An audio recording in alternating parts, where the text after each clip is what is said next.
And then he said, we all wish to be the sun god and rule the world.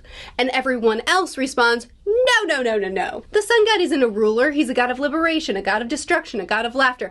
So everyone wants to be like the sun god according to who they perceive the sun god to be. To Roto, he's a ruler, which is why he saw no problem with ruling his little caged humans, his little pets. But the next person thinks that he is a liberator. The next person thinks he's a destroyer. Watch that person. That giant's gonna do something bad. One of laughter. And they all agree, it seems, that they want to emulate the sun god, but they disagree of what exactly that looks like. And that's because they have this ancient text known as the Harley, and there are many interpretations of it. So the Harley is continuing to be passed down, but the original language, I guess, that it was written in is no longer recoverable.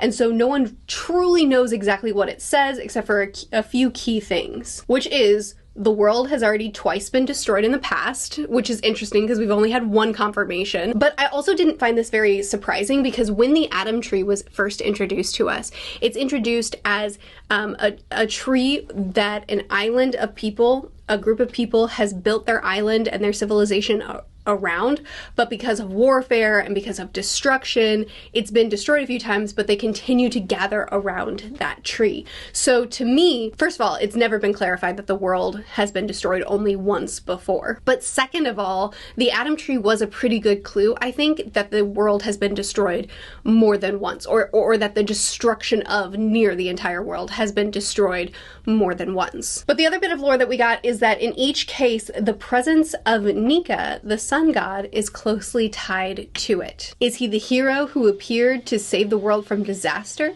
The destroyer who lays waste to it all? He appears when the world is about to undergo a great transformation. Therefore, the great and mighty of the day always fear Nika's arrival. So this is really interesting because everything that we just learned makes sense as to why there would be multiple concepts of who Nika is. I think each of these very easily slot into what we already know. We already know him as the god of laughter, or rather, we know that laughter overtakes Luffy when he takes this form. We already know that liberation is a big part of Luffy's dream and that it's a big part of what he accomplishes everywhere he goes. It makes sense that this would be a part of the sun god Nika fruit as well.